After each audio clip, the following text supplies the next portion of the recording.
అక్కడక్కడ దొండకాయలు ఉన్నాయండి, తీస్తాను.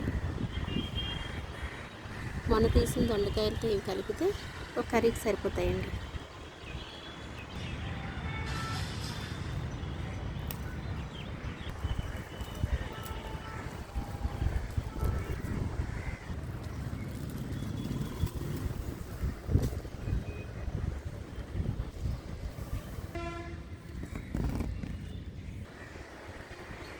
దొండ కూడా కాకరకాయలాగే వెతుక్కోవాలండి, ఆకుల్లో కలిసిపోతుంది.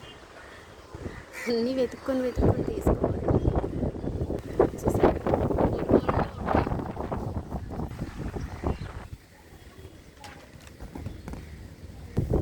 సో ఇవ్వండి ఈరోజు వచ్చిన దొండకాయలు. వంకాయ కూడా కట్ చేసేస్తున్నానండి. 2 వంకాయలు ఉన్నాయి, ఈ 2 కట్ చేసేస్తున్నాను. ఇంకా ఒక కాకరకాయ దొరికిందండి, అలాగే 2 వంకాయలు. సో ఇవి ఈరోజు హార్వెస్ట్ అండి.